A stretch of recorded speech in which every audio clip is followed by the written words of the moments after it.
Back to our forecast. Chief Meteorologist Brad Panovich is here. Man, the overnights have been up and down, but it seems like tonight could be a little bit colder. Huh? Yeah, definitely chilly. Last night wasn't bad, but it certainly was a little bit milder than we've seen recently. Tonight, definitely going to be a cool one with those temperatures falling all the way back into the 40s.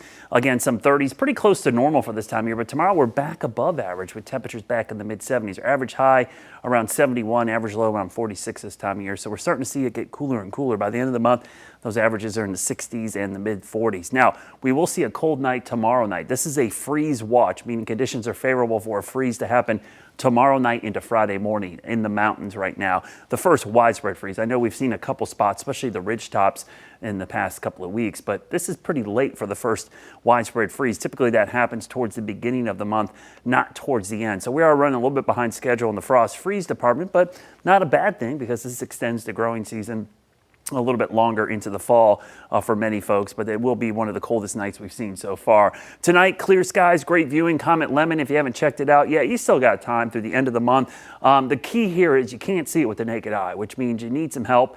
Binoculars, your smartphone, telescope, any kind of aid will help you greatly. And it's very low in the horizon. It is hard to spot initially, but once you find it, you definitely can get some pictures of it. Seen some great smartphone pictures and binoculars make it very visible. About an hour and a half after sunset, which is coming up at 6:40, the sunset tonight. So think 7:45 to 8:15-ish.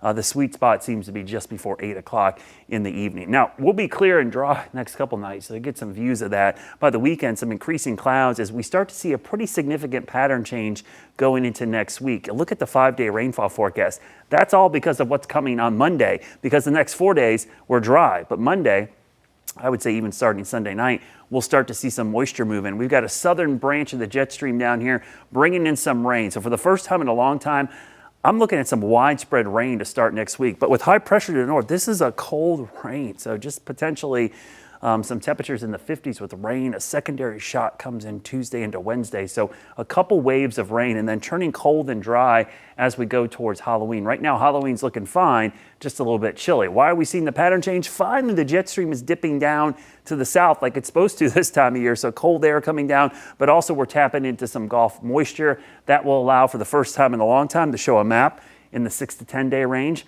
of above average rainfall. We've had 2 months of almost no rain in the Charlotte area and really most of the western part of the Carolinas. So this will be a pretty dramatic change as we go into next week. So just prepare yourself now. Cold, wet weather starting on Monday. This weekend, it'll be chilly both days, Saturday and Sunday, in the 60s, 40s. Not too bad, a little closer to normal for the following weekend, but this is a pretty typical late October weekend. So if you got plans outside, you definitely want to grab the sweatshirts and the jackets. Your Jerry Hunt Super Center 7-day forecast. We'll show you this as the temperatures cool down this weekend.